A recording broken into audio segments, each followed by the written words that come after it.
Hello everyone, welcome to my YouTube channel MP study, a study group for mathematics, physics and English. तो आपको पता है हमारी 1000 question की फिजिक्स में सीरीज चल रही है, उसका ये 8th लेक्चर है। इससे पहले हमने 7 लेक्चर कर लिए, उसके हमने आपको प्लेलिस्ट भी बना के दे दी है। वो डिस्क्रिप्शन में 7 वीडियोज़ की लिंक है, तो आप प्लीज़ उनको एक बार ज़रूर देखिएगा यदि आपने अभी तक नहीं देखे हैं तो। क्योंकि 1000 क्वेश्चन अगर आप फिजिक्स में कवर अप कर लेते हो एग्ज़ाम से 5 या 10 दिन पहले, तो आपके लिए मुझे लगता है बहुत ही अच्छा होगा, क्योंकि इसमें सारे कंसेप्ट आ जाते हैं जो एग्ज़ाम में आने लायक हैं या फिर एग्ज़ाम में आ चुके हैं। तो चलिए अपन 8 लेक्चर का पहला क्वेश्चन आज देख लेते हैं स्टार्टिंग से। क्वेश्चन है कि एक पिंड अचर चाल से गतिमान है, तो इसमें त्वरण संभव है। ऑप्शन ए है रेजुरेखीय गति में, ऑप्शन बी है वृत्तीय गति में, ऑप्शन सी है परवलयाकार गति में, और ऑप्शन डी कभी नहीं। तो यदि पिंड है वो अचर चाल से गतिमान है, तब नॉर्मली आप देखते हो कि यदि पिंड है कोई भी, वो कोई भी मतलब एक तरह से आप देखो कोई भी मतलब कोई पॉइंट है या फिर कोई एक कण है, वो यदि एक अचर चाल यानी कांस्टेंट स्पीड से चल रहा है तो उसमें त्वरण नॉर्मली नहीं होता है। लेकिन आपको पता है कि वर्तीय गति होती है ना, उसमें इस प्रकार से कोई वर्तीय गति हो रही है तो उसमें जो त्वरण होता है वो स्पर्श रेखा के अनुदिश लगता है। तो जो स्पर्श रेखा के अनुदिश इस प्रकार से लगे तो उसके दो घटक होते हैं। एक तो होता है जो मतलब आपका सेंटर की तरफ, और एक होता है टेंजेंट वाला। तो 80 होता है ये, तो इसमें होता है 0। लेकिन जो ए सेंट्रीफ्यूगल जो ये होता है ना त्रिज्या की तरफ वाला, ए रेडियस बोल सकते हैं अपन इसको, इसका कुछ ना कुछ वैल्यू होती है। तो इस कारण से जो ए रेडियस है ना त्रिज्या की तरफ, या एक केंद्र वाला सेंट्रीफ्यूगल बोल सकते हैं, तो एक ए सी है ना, इसकी कुछ ना कुछ वैल्यू होती है। तो वो त्वरण होता है, चाहे वो कांस्टेंट स्पीड या कांस्टेंट वेलोसिटी से वो इसमें मूव अप करें। क्योंकि आपको पता है कि कांस्टेंट स्पीड से तो वर्तीय गति में चल रहा है, लेकिन उसका जो वेलोसिटी है वो चेंज होगा, क्योंकि उसकी क्या हो रही है, डायरेक्शन चेंज हो रही है। हर पॉइंट पे वो अलग अलग डायरेक्शन कर रहा है। तो इसमें जो राइट आंसर है वो क्या आएगा आपको पता हो तो, इसमें जो राइट आंसर है वो इसमें आपका आएगा बी, यानी वर्तीय गति। नेक्स्ट क्वेश्चन आता है आपका कि अब देखो इसमें आपको मेरे हिसाब से कोई दिक्कत नहीं होगी, क्योंकि वर्तीय गति होती है ना, वो इसमें आपका थोड़ा जाना पहचाना भी लग रहा है। तो वर्तीय गति ही इसका राइट आंसर होगा, क्योंकि उसमें त्वरण संभव हो सकता है।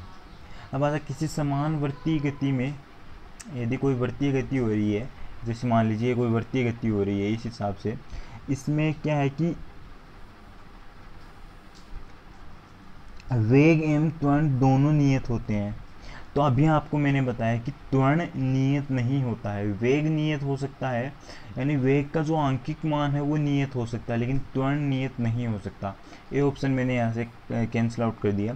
बी ऑप्शन है त्वरण एवं चाल नियत रहते हैं किंतु वेग परिवर्तित होता है। अभी अभी मैंने कहा कि त्वरण नियत नहीं रहता है, क्योंकि त्वरण के दो घटक होते हैं, एक तो टेंजेंट की तरफ होता है, एक सेंटर की तरफ होता है, केंद्र की तरफ। तो जो टेंजेंट वाला तो 0 रहता है, लेकिन इसमें जो केंद्र वाला होता है ना वो इसमें चेंजिंग में आता रहता है। तो त्वरण होता है वो कभी भी नियत नहीं रहता है। त्वरण एवं वेग दोनों परिवर्तित होते हैं, तो ये सी ऑप्शन बिल्कुल सही है, क्योंकि वेग का जो आंकिक वैल्यू है वो तो सेम रहेगा मान लीजिए, क्योंकि एक समान वृत्तीय गति है, लेकिन उसका जो साइन है ना वो चेंज होगा, डायरेक्शन उसकी चेंज होगी। और आपको पता वेलोसिटी क्या है, सदिश है, यानी वेक्टर क्वांटिटी है। और डी ऑप्शन है त्वरण, तो त्वरण तो नियत होता ही नहीं, चाल जरूर नियत होती है लेकिन त्वरण नहीं होता, तो ऑप्शन डी भी इसमें गलत हो जाएगा, ऑप्शन सी इसमें एकदम करेक्ट आंसर होगा। अगला क्वेश्चन देखते हैं अपन कि एक कण समान चाल से वर्ताकार पथ में चक्कर लगाता है, तो कण का त्वरण होता है वो त्रिज्या के अनुदिश होता है। अभी मैंने आपको बताया स्पर्श रेखा के अनुदिश भाग वाला कट जाता है, परिधि के अनुदिश होता नहीं है, और शून्य भी नहीं होता है, तो ऑप्शन सी इसमें एकदम करेक्ट होगा।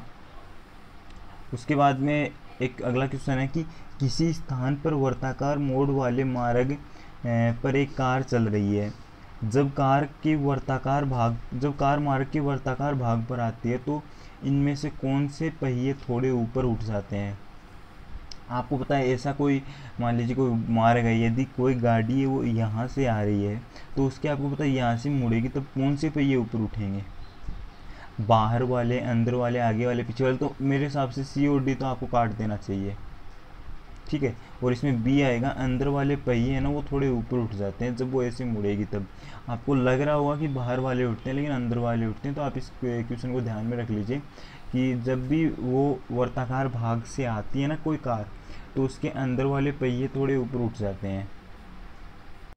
अब उसके बाद में अपना अगला क्वेश्चन आता है कि जब दूध को मथा जाता है तो इससे मक्खन अलग हो जाता है, किस कारण से होता है? तो गुरुत्वीय बल के कारण तो होता नहीं है, अभिकेंद्रीय बल के कारण होता है, या अपकेंद्रीय बल के कारण होता है, घर्षण बल भी नहीं आएगा। तो आपको कौन जो दिक्कत आ रही होगी वो बी और सी ऑप्शन में आ रही होगी। लेकिन आपको बताया कि मैंने आपको बताया कि जब दूध मथा जाता है तब वो क्या होता है, इस प्रकार से साइक्लिक प्रोसेस होती है उसमें। तो उसमें एक तो होता है टेंजेंट वाला जो वो जीरो होता है, और सेंट्रीफ्यूगल जो फोर्स होता है ना वो यानी अपकेंद्रीय बल इसमें होता है। तो इसके कारण ही ये अपकेंद्रीय त्वरण उत्पन्न होता है। तो अपकेंद्रीय बल के कारण ही जब दूध को मथते हैं तब इससे मक्खन अलग होता है। वो किस कारण से होता है? अपकेंद्रीय बल द्वारा। यदि कोई कार वर्ताकार मोड़ वाली सड़क पर क्रांतिक वेग से अधिक वेग से गति करती है तो प्रतिक्रिया फलस्वरूप अंदर वाले पहिए सड़क को पहले छोड़ देते, बाहर वाले पहियों पर प्रतिक्रिया वेग के साथ बढ़ती है। ए एवं बी दोनों, और डी ऑप्शन है उपरोक्त में से कोई नहीं। तो आपको पता है कि अंदर वाले पहिए थोड़ी सी पहले छोड़ते हैं, अभी अपन ने देखा था वो ऊपर उठ जाते हैं, और बाहर वाले पहियों पर प्रतिक्रिया वेग के साथ बढ़ती है। तो इसमें ए और बी ऑप्शन दोनों सही है, सी ऑप्शन इसमें करेक्ट होगा। उसके बाद में आता है एक वर्त में नियत चाल से घूमती वस्तु में नियत रहता है। अभी मैंने बताया उसमें क्या नियत रहता है, त्वरण तो नियत रहता नहीं है, क्योंकि उसमें जो सेंट्रीफ्यूगल जो होता है विकेंद्रीय त्वरण वो इसमें होता है। अब वेग है वो सदिश है तो वो चेंज होगा नहीं, यदि त्वरण ही चेंज नहीं हो रहा तो बल भी नहीं होगा। तो इसमें क्या आएगा? डी ऑप्शन है गतिज ऊर्जा, क्योंकि गतिज ऊर्जा का फॉर्मूला होता है 1/2 mv²। अब यदि v की जो वैल्यू है वो तो सेम रहती है लेकिन उसका डायरेक्शन ही तो चेंज होती है। तो डायरेक्शन यदि वो प्लस में है तो प्लस में रहेगा, माइनस में है तो माइनस में रहेगा। तो इसमें जो v² है वो क्या होगा? सेम रहेगा हर पॉइंट के लिए। तो 1/2 mv² ये क्या रहता है? कांस्टेंट रहता है। नेक्स्ट क्वेश्चन पे आते हैं अपन।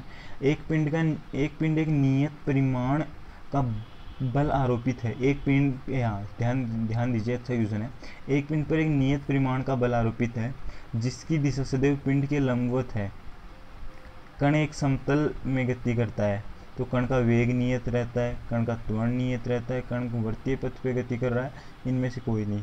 तो इसमें देखो हमने कुछ चीज़ें इसमें देखी हैं कि नियत बल आरोपित कर रहे हैं। यदि पिंड पर आप नियत बल आरोपित करोगे ना और उसकी दिशा है वो वेग के लंबवत है, जो वेग जिस तरफ होगा उसकी दिशा है, यानी बल आगे यदि आप इस तरफ लगाओगे ना तो वो गति इस तरफ कर रहा है।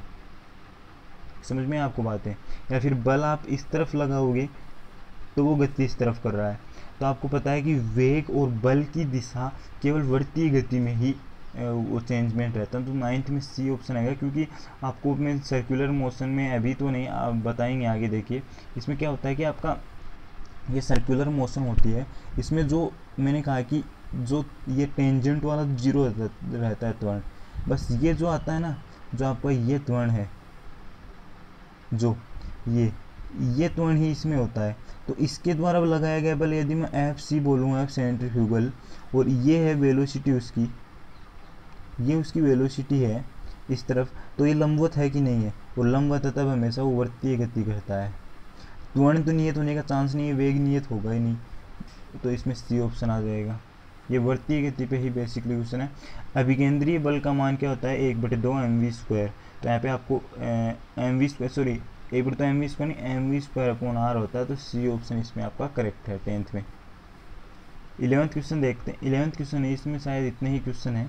अभी अपन उद्ग्र गति यानी जो वर्टिकल मोशन है ना उसमें बताते हैं अपन। तो सर्कल, हाँ, आपका सर्कुलर मोशन के बारे में आपको थोड़ा सा इसमें बताऊंगा। तो इसमें क्या होता है देखिए, चलिए मैं आपको ब्लैंक पेज पे ले चलता हूँ। हाँ, तो इसमें क्या है कि ये आपका कोई सर्कल है, क्या आपका ये सर्कल, इसको थोड़ा सा छोटा बना लेता हूँ मैं। ये आपका सर्कल है। अब इस पे ये उसकी रेडियस है, ये उसका सेंटर है।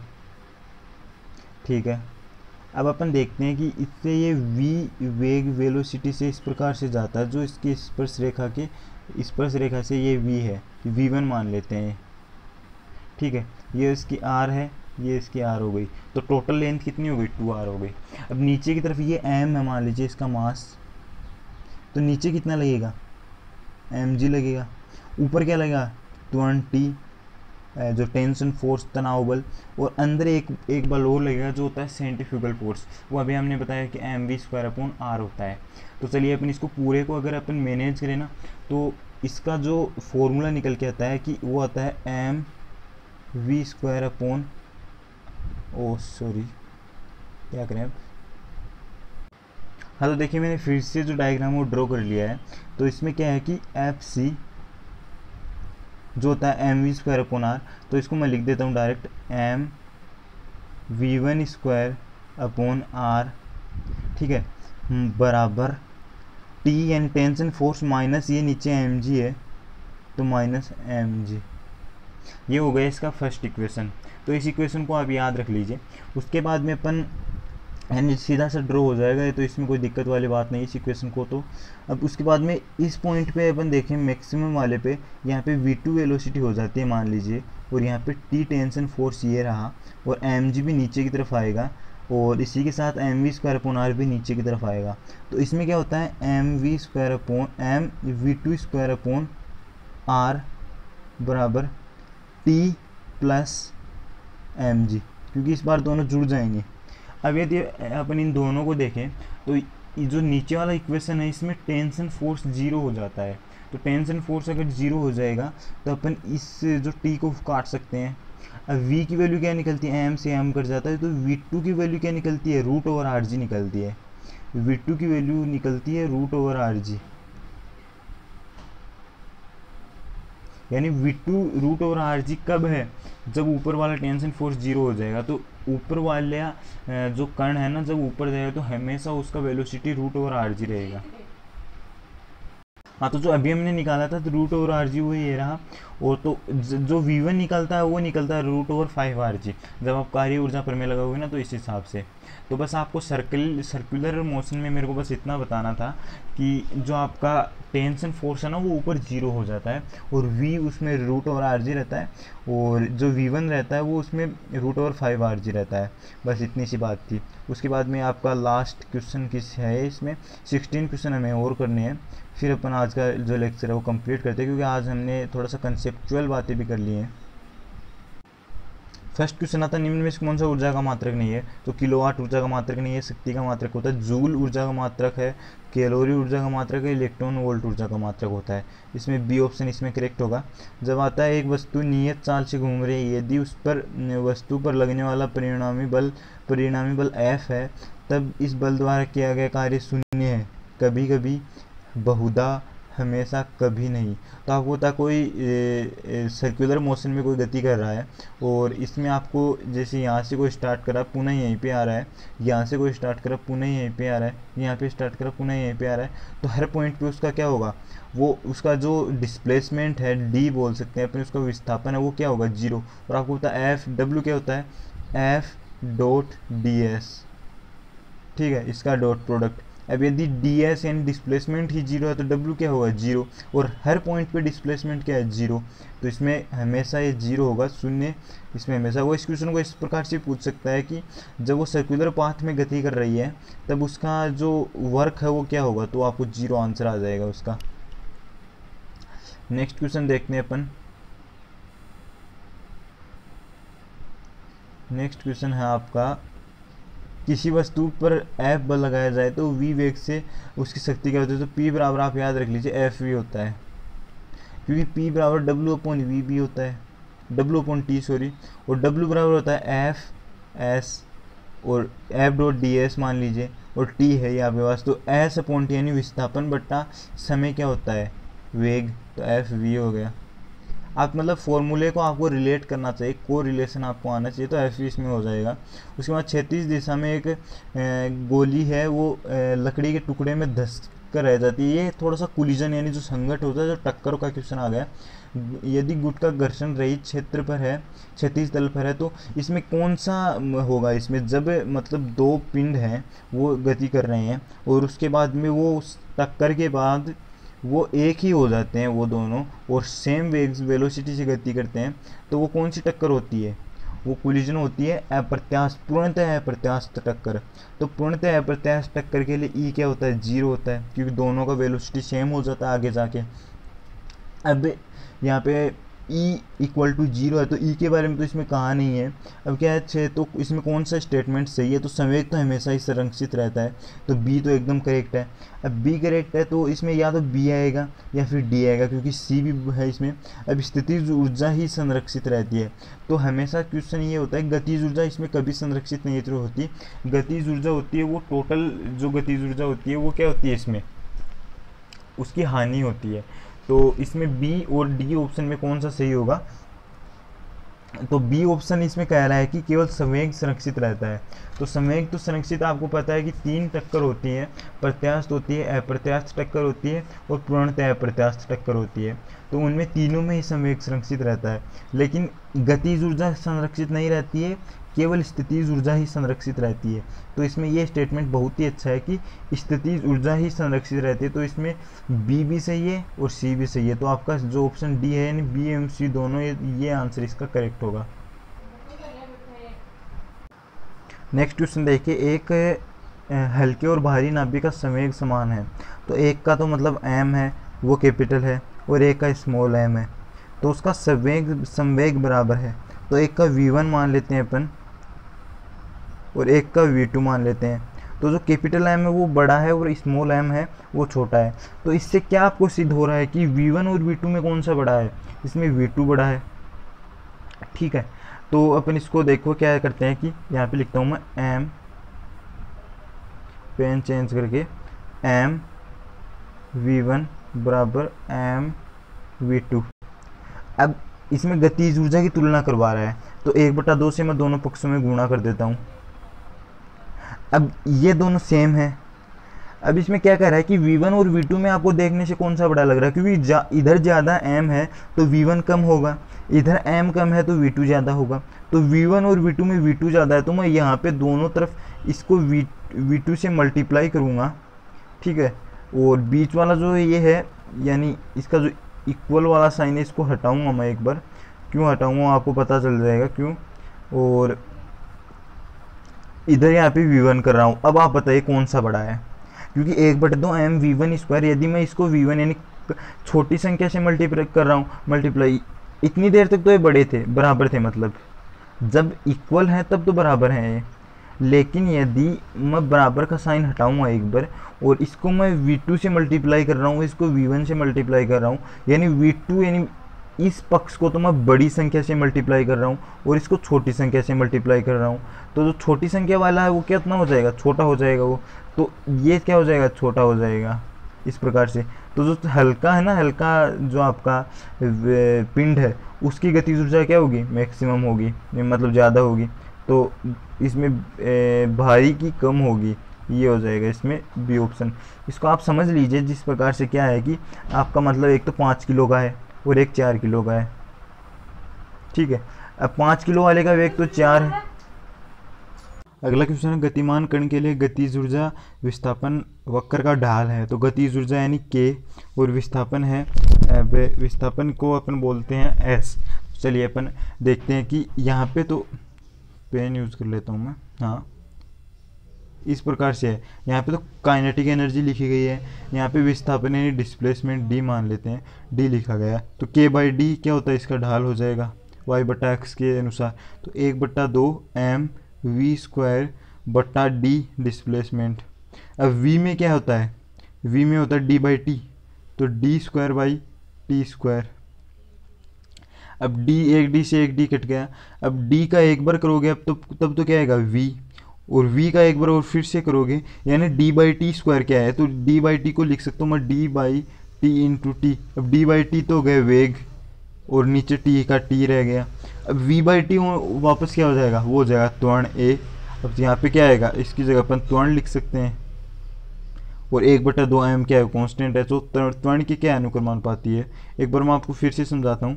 इसमें क्या कहा गया है कि के बाई आपको क्या निकालना है, k/d। अब k क्या होता है, 1/2m, 1/2m को कांस्टेंट c बोल देता हूँ मैं, v²/d। अब v को क्या लिख सकता हूँ मैं, v को लिख सकता हूँ t²/v²,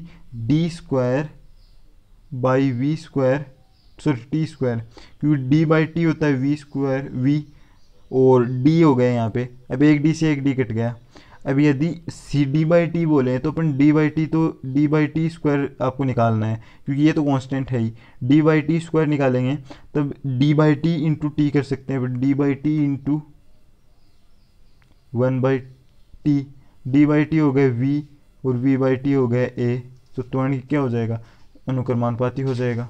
उसके बाद में अगला क्वेश्चन करते हैं। समान ताप पर दो गेंदें टकराती हैं तो संरक्षित भौतिक राशि क्या होती है, उसमें वेग होता है वो संरक्षित रहता है।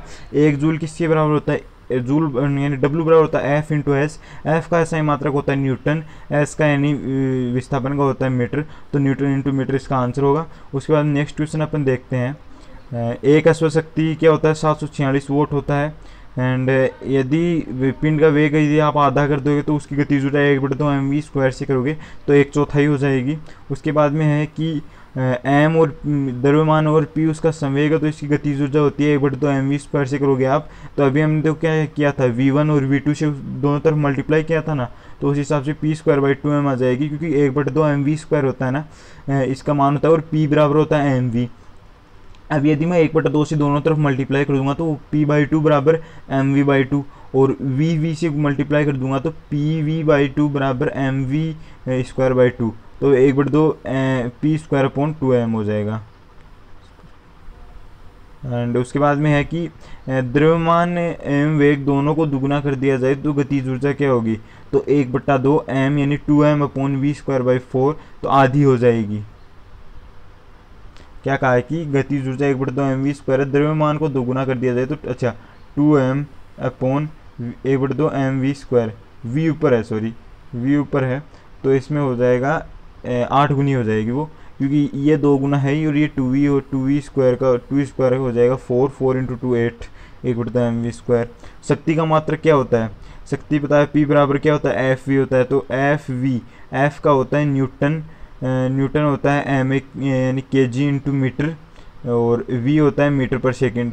तो इसमें क्या आएगा, देखो अपन देख लेते हैं, या फिर W/T से कर लीजिए या फिर FV से कर लीजिए। तो f होता है न्यूटन इंटू मीटर, न्यूटन होता है यानी m1 L1T-2, और v होता है L1T-1, तो L2T-3 यानी kg मीटर² सेकंड क्यूब। सी इसमें ऑप्शन आ जाएगा।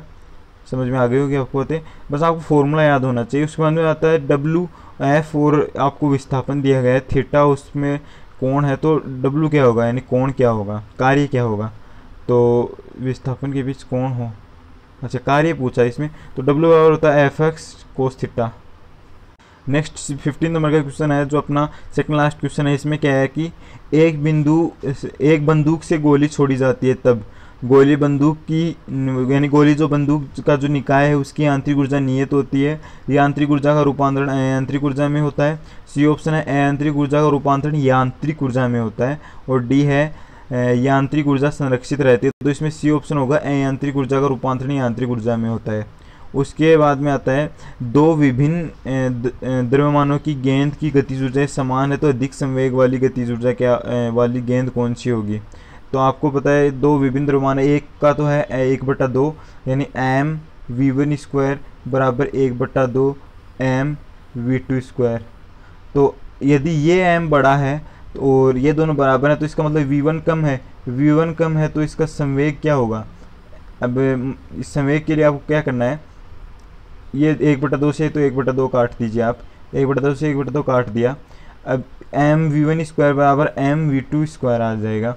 अब इन दोनों तरफ मैं यदि इसको बीच वाला हटाऊं और v1 का इस तरफ भाग दे दूं, v2 का इस तरफ भाग दे दूं, अब इससे इसको देखने से क्या लग रहा है कि m तो क्या है बड़ा है उस तरफ, तो उस तरफ v1 क्या होगा, कम होगा, और इधर m छोटा है तो v2 क्या है, बड़ा। यदि मैं दोनों तरफ, मैं एक तरफ तो बड़े का भाग दे रहा हूँ और एक तरफ छोटे का भाग दे रहा हूँ, तो जो बड़े वाले का भाग दे रहा हूँ वो क्या हो जाएगा, छोटा हो जाएगा। तो इसका मतलब ये है, ये छोटा हो जाएगा। तो हल्का वाला है ना, उसका संवेग कम रहता है, अधिक संवेग वाला होता है बी, बाहरी भारी वाला। ओके, तो अपने जो क्वेश्चन किया था ना अभी, जो आपका क्वेश्चन था, हाँ जो एक क्वेश्चन किया था हमने, इसमें हमने यही देखा था कि जो हल्का संवेग ऐसा, इसमें संवेग इक्वल बताए थे, उसमें गतिज ऊर्जा इक्वल बता रहे हैं। तो ठीक है, तो हमारा ये 1000 क्वेश्चन का ये जो लेक्चर है ये कंप्लीट होता हुआ, उसके बाद नेक्स्ट लेक्चर में अपन मिलते हैं। तब तक के लिए बाय, थैंक यू।